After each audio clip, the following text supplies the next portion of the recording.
For my persuasive speech, I would like to talk about the disadvantages of medicating children with ADD or ADHD. But first, I would like to share what ADHD and ADD is. According to the ADHD and ADD Foundation, ADD is officially called Attention Deficit Hyperactivity Disorder, or ADHD. Attention Deficit Hyperactivity Disorder is a common psychiatric disorder characterized by symptoms of hyperactivity, impulsivity, and inattention that begin in early childhood and continue to cause impairment into adolescence and young adulthood. Relative to their typically developing counterparts, children with ADHD have been shown in numerous studies to be at a significantly greater risk for poor academic performance, as indicated by higher rates of retention and special education placement, and the need for more frequent academic tutoring or adjunctive services, making ADD and ADHD medication decisions can be difficult, but doing your homework helps.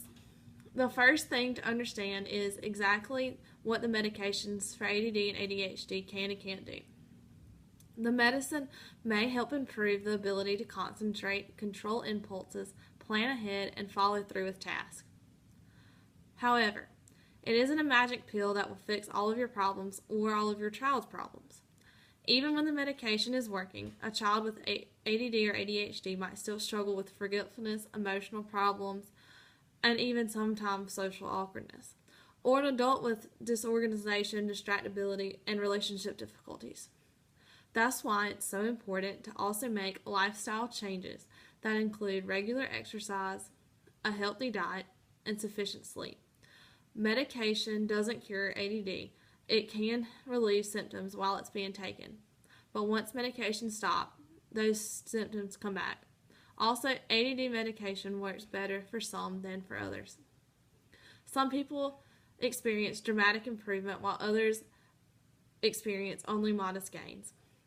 Because each person responds differently and unpredictably to medication for ADHD, its use should always be personalized to the individual and closely monitored by a doctor. When medication for ADD is not carefully monitored, it is less effective and more risky. The controversial subject of medicating children with attention deficit hyperactivity disorder was the focus of several APA annual convention sessions. They sponsored a panel discussion for leading clinicians and researchers and collaborated on solutions, presenting varied concerns about how we treat children for ADHD in the United States. It is estimated that as many as 5 million children in America are being medicated with psychostimulants for ADD and/or attention deficit hyperactivity disorder. Parents frequently seek psychotherapy for their child up to 1.5 years after medication has been tried due to a high degree of symptoms recidivism. The parent should be engaged in the therapeutic work if at all possible. An intricate web begins to unfold as the current parent-child relationship resonates with the parent's relationship with their own parents, siblings, and childhood experiences.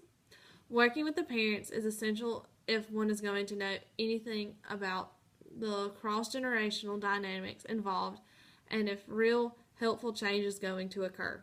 Conscious and unconscious parent-child dynamics of hyperactive behavior in children are discussed. 60 children with severe reading disabilities were randomly assigned to 2 instructional programs that incorporated principles of effective instruction but differed in depth and extent of instruction in phonemic awareness and phonemic decoding skills.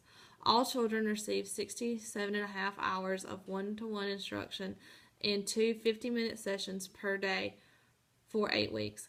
Both instructional programs produced very large improvement in generalized reading skills that were stable over a 2-year follow-up period.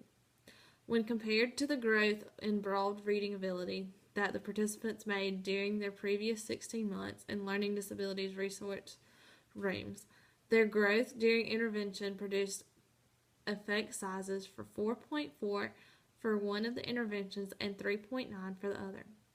Although the children's average scores on reading accuracy and comprehension were on average of the range at the end of the follow-up period, measures of the reading rate showed continued severe impairment for most of the children. Within 1 year of the following intervention, 40% of the children were found to be no longer in need of special education services.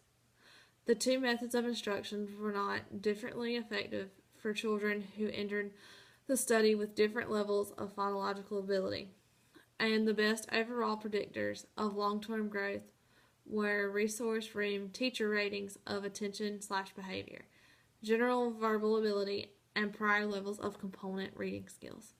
In closing, there are many other alternatives to helping a child with ADHD that do not require medication.